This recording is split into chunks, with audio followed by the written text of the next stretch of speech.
Media pay স্কেলের বিরুদ্ধে একটা তথ্য প্রচার করে, আর অসংখ্য কর্মচারী সেই একটা মিডিয়ার তথ্যগুলি প্রচার করে নিজেদের ক্ষতি নিজেরাই করে। আরে ভাই, মিডিয়ারা কি লিখছে আপনি তার প্রতিবাদ না করে উল্টো তার কথাগুলিকে প্রচার করে সরকারকে আরো মনে করিয়ে দিচ্ছেন, ও ভাই হাক্কা লাগাইছ না, তাহলে তো ভালো কথা মনে করিয়ে দিচ্ছেন। বিষয়টা হচ্ছে এরকম, আপনারা পে স্কেলের দাবি করেন না, গেজেট চাই দ্রুত সময়ের মধ্যে, সেই কথাগুলি আপনারা বলেন না, নিজেদের দাবি তুলে ধরেন না, নিজেদের দাবির কথা বলেন না।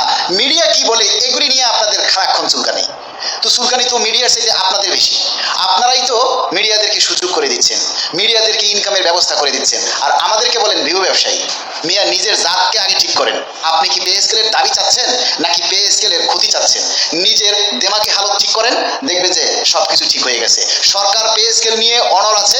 সরকার এখনো বলেনি যে পে স্কেল পিছিয়ে যাবে, পে স্কেল হবে না, বা পে স্কেল এটা ওটা। যেখানে মহান সংসদে মহামান্য রাষ্ট্রপতি এবং মাননীয় প্রধানমন্ত্রীর অনুমোদন সাপেক্ষে ১ জুলাই ২০২৬ থেকে পে স্কেল বাস্তবায়নের ঘোষণা দিয়েছে, সেখানে হুইজ IMF, হুইজ আপনারা, আর হুইজ মিডিয়া? সরকারকে সরকারের কাজ করতে দিন। পে স্কেলের গেজেট যথাসময়ে জারি হবে ইনশাআল্লাহ, আমরা সরকারের সাথে আছি। তবে আমরা আগামী সেপ্টেম্বরের মধ্যে পে স্কেলের গেজেট চাই।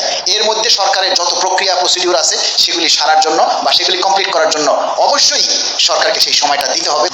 প্রত্যেকটা জিনিসের একটা সিস্টেম আছে, প্রত্যেকটা জিনিসের একটা সময় আছে। গত প্রত্যেকটা পে স্কেলের গেজেট হয়েছে কার্যকাল থেকে 6 মাস করে, আর এখানে 1 মাস পার হয়নি, জুলাই মাস চলতেছে, 30শে জুন বাজেট অধিবেশন শেষ হলো, আপনারা এখনই অস্থির হয়ে গেছেন পে স্কেল হচ্ছে না, পে স্কেল হবে না, গেজেট হয় না, এটা হয় না, এই মিডিয়া ওইটা বলে, ওই মিডিয়া এইটা বলে। আপনারা মিডিয়ার খবর দেখেন কেন? মিডিয়ার খবর আপনারা প্রচার করেন কেন? মিডিয়ারগুলোতে আপনারা কমেন্টস করেন কেন? আপনার কোনো কমেন্ট রিপ্লাই মিডিয়ারা দেয়? আমার এই ভিডিওতে আপনি কমেন্টস করবেন না, মিডিয়ার খবরে আপনি কমেন্টস করবেন। আপনার নিজের দাবি আপনি প্রচার করেন না, আপনি মিডিয়ার ভুয়া তথ্যগুলি আপনারা প্রচার করেন, এগুলি বন্ধ করুন।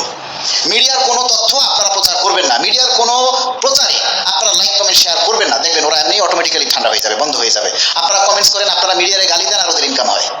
তাতে ওদের কি, আপনি যে ওরে গালি দেন, মিডিয়ারে গালি দেন, তাতে মিডিয়ার কিছু যায় আসে? ওর ইনকাম হয়। আর আমাদেরকে ভিউ ব্যবসায়ী বলেন, আমরা ভিউ ব্যবসায়ী? নিজের জাতের কাছে প্রশ্ন করেন, আমরা ভিউ ব্যবসায়ী?